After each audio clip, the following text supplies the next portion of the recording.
بسم اللہ الرحمن الرحیم. ناظرین، ڈاکٹر محمد اعجاز سندھ اسپیشل ٹی وی کے پروگرام چھپے خزانے میں آپ کو خوش آمدید کہتے ہیں.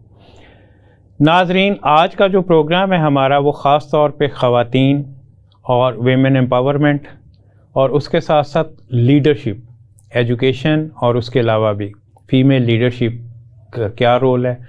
ویسے تو ہم کہتے ہیں کہ جی انٹرنیشنلی جب ہم بات کرتے ہیں تو پاکستان لیڈنگ رہا ہے اس پوائنٹ آف ویو سے کہ بے نظیر بھٹو پہلی خاتون لیڈر تھیں انٹرنیشنل لیول پہ بھی جو کہ پرائم منسٹر بنی. باقی کسی کنٹری میں اس طرح کا ایکسپیرینس ادر دین یو کے کوئی نہیں تھا.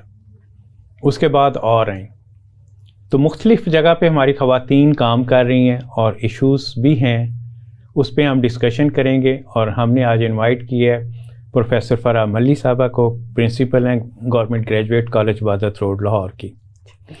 شکریہ بہت بہت آپ کا آنے کا. آپ کا بہت شکریہ جی بلانے کے لیے. ویلکم. پروفیسر صاحبہ، خواتین لیڈرشپ کو پہلے ہم دیکھ لیتے ہیں، پھر ویمن امپاورمنٹ کی طرف آتے ہیں. آپ کیا سمجھتی ہیں کہ لیڈرشپ میں خواتین کا کیا رول؟ ویسے تو ہم اگر اسلام کے شروع سے میں دیکھیں حضرت عائشہ رضی اللہ تعالیٰ عنہ نے بھی رول پلے کیا تھا. اس سے پہلے چلے جائیں تو حضرت خدیجہ کا بھی ہے. بالکل. تو اس پوائنٹ آف ویو سے آپ کا کیا؟ بہت شکریہ جی انوائٹ کرنے کے لیے. اور چھپے خزانے آئی تھنک سچ مجھے خزانوں کو باہر نکالنے والی بات ہے. میرے خیال میں جو ایک عورت کا لیڈرشپ میں رول ہے، اس میں اسلام اور اسلام سے پہلے بھی آپ دیکھ لیجئے جی. تو اگر آپ دیکھ لیں تو عورت کا رول ایک بہت امپورٹنٹ رہا ہے. اور امپورٹنٹ رہنے کی وجہ سے اللہ تعالیٰ نے بہت بڑی ذمہ داریاں عورت کے اوپر ڈال دی ہیں. اور اللہ جہاں بھی اللہ تعالیٰ سبحانہ تعالیٰ کہیں بات کرتے ہیں تو جس چیز کی بات سب سے پہلے کرتے ہیں وہ یہ کہتے ہیں کہ میں انسان کو پیار کرتا ہوں 70 ماؤں کے برابر. تو رول تو اللہ تعالیٰ نے لیڈرشپ کا عورت کو دے دیا. اب اس میں لیڈرشپ کے رول کے ساتھ ساتھ کچھ تھوڑی بہت جس کو کہنا چاہیے نا باؤنڈریز مقرر کر دیں. اب اسلام جو کہتا ہے کہ اس میں حضرت عائشہ کا رول دیکھیے، حضرت خدیجہ کا رول دیکھیے.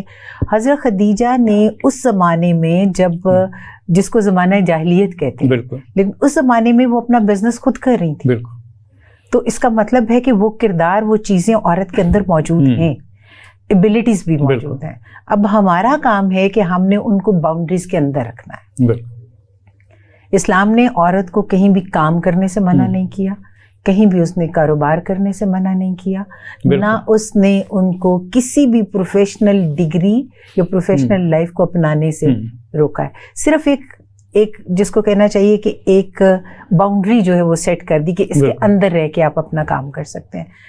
ابھی جیسے آپ نے بات کی بے نظیر بھٹو کی، تو وہ پہلی پرائم منسٹر تھیں مسلمانوں کی. وہ جو برطانیہ کی ہم بات کرتے ہیں وہ تو بادشاہت تھی، وہ بادشاہ تھی. الیکٹ ہو کے آنا ایک بہت بڑی بات ہے. اور خاص طور پر ایسا ہمارا جو برے صغیر کا معاشرہ ہے جس میں مین اورینٹڈ سوسائٹی ہے، اس میں فوراً دے دیا جاتا ہے. فتویٰ دینے کے علاوہ بھی ہم کسی عورت کو اپنے سے آگے دیکھنا نہیں چاہتے، ایکسیپٹنس نہیں ہے. تو اگر وہاں پر ایک عورت کا الیکٹ ہو کے آنا اور آ کے پھر ان کا حکومت کرنا اور پھر دوسری دفعہ الیکٹ ہونا، یہ میرے خیال میں ایک بہت بڑی لیڈرشپ کی ایک مثال ہے کہ جس میں مسلمان ملک میں پہلی وزیر اعظم جو ہے وہ ایک فیمیل جو بنتی ہیں. اور انٹرنیشنل لیول پہ ان کی بڑی ریپو تھی، بڑا نام تھا. ایک پڑھی لکھی خاتون تھی جن کو بات کرنا آتی تھی اور یہ ساری چیزیں.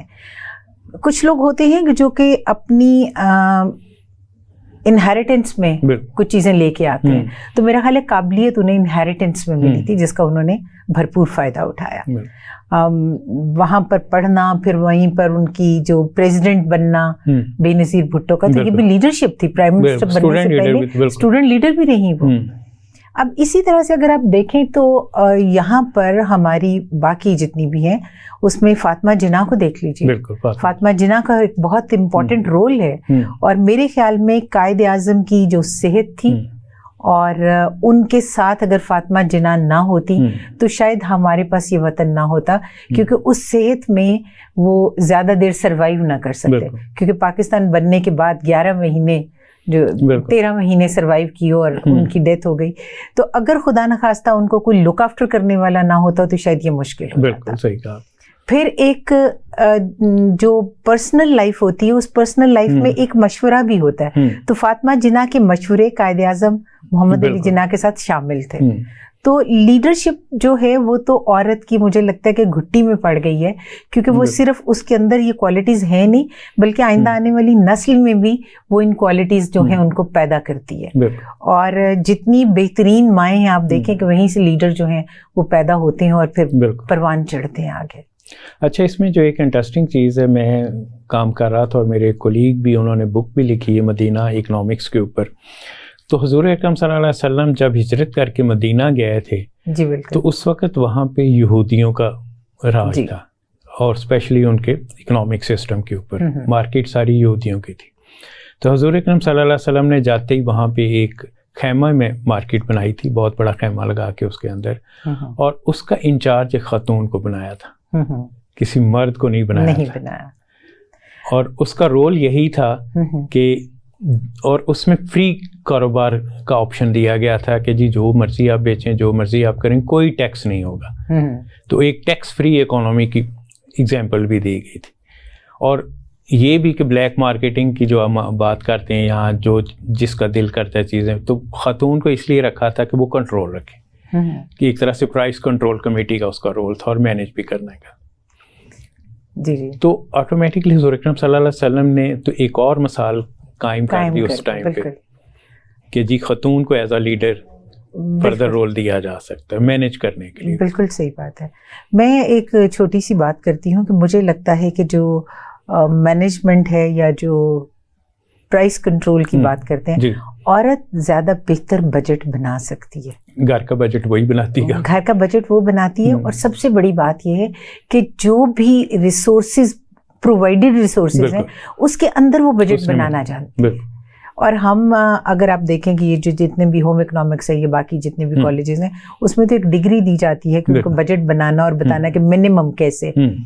اور مجھے لگتا ہے کہ عورت سے بہتر اس کو کوئی ہینڈل نہیں کر سکتا کہ آپ منیمم بجٹ دے کے بھی دیکھ لیں اور میکسیمم دے کے بھی دیکھ لیں. She is the one who can move between the two, اور ان کو بہتر طریقے سے کر لے گی. یہ نہیں ہو سکتا کہ منیمم بجٹ کے ساتھ بھی بچے کبھی بھوکے ہوں یا گھر میں کھانا نہ پکے. بالکل صحیح, اس کو یہ طریقہ آتا ہے. تو یہ جو بات آپ نے کی ہے کہ جس کی بنیاد رکھی رسول اکرم صلی اللہ علیہ وسلم نے, تو مجھے لگتا ہے کہ عورت کے اندر یہ کیپیبلٹی ہے کہ وہ چیزوں کے لیے بہترین مینیجر ہے اور زیادہ بہتر طریقے سے چیزوں کو آرگنائز کر سکتی ہے اور ان کو مینیج کر سکتی ہے. اسی طرح سے آپ دیکھیں کہ اور ریلیشن شپ بھی اسی نے مینیج کرنا ہوتا ہے, فیملی ریلیشن شپ کی جب یہ بات تو آتی خیر ہے ایک خاندان کی بنیاد ہے. ابھی تو ہم اکنامکس کی بات کریں نا, ریلیشن شپ پہ آ جائیں تو جتنے بھی آپ دیکھیں کہ مونٹیسری اسکولس ہیں اس میں آپ کو فیمیل ٹیچرز ملیں گے, آپ کو میل ٹیچرز نہیں ملیں گے, کیونکہ فیمیل ٹیچرز جو ہے وہ ایموشنلی بالکل بچوں کے ساتھ زیادہ کلوز ہے اور زیادہ اٹیچڈ ہے, زیادہ سافٹ اسپوکن ہے. تو عورت کا جو ہے وہ رول وہاں پر بہت امپورٹنٹ ہے کہ وہ بچوں کو زیادہ بہتر طریقے سے مینیج کر سکتی ہے. اور اس کے علاوہ بھی ایک بات ہے, اور مجھے یہ لگتا ہے کہ جتنا لرننگ پروسیجر عورت بہتر طریقے سے کر سکتی ہے شاید مرد نہیں کر سکتا. دیٹ از دا ریزن کہ آپ کو مونٹیسری اسکول میں زیادہ تر جو ہے وہ آپ کو فیمیل ملیں گی. ابھی میری ایک ایگزامپل ہے جو یو کے میں انہوں نے ایک میل ٹیچر کو ہائر کیا فار دا جونیئر کلاسز, اور کلاس ہائر کرنے کے بعد انہوں نے 3-4 دن کے بعد کہا کہ وہ ہمیں لگ رہا ہے کہ آپ کا بچوں کے ساتھ بانڈ نہیں بن پا رہا. اب جو ہی ان کو وہاں سے نکال کے ہائر اسکول میں کیا گیا تو ان کا بانڈ ٹھیک ہو گیا. The same person with the same institution, لیکن جب بچے چھوٹے تھے تو بانڈ بلٹ اپ نہیں ہو رہا تھا, لیکن جو ہی بچے بڑے ہوئے تو بانڈ ٹھیک ہو گیا. اب یہ بہت بڑی بات ہے کہ عورت صرف اکنامکلی نہیں, ایموشنلی بھی وہ زیادہ بہتر طریقے سے چیزوں کو مینیج کرتی ہے. یہی وجہ ہے. صحیح بات کی ہے. میں ارلی ایج میں ٹیچنگ میں آ گیا تھا جی, تو کچھ ٹیوشنس بھی میں پڑھاتا رہا ہوں.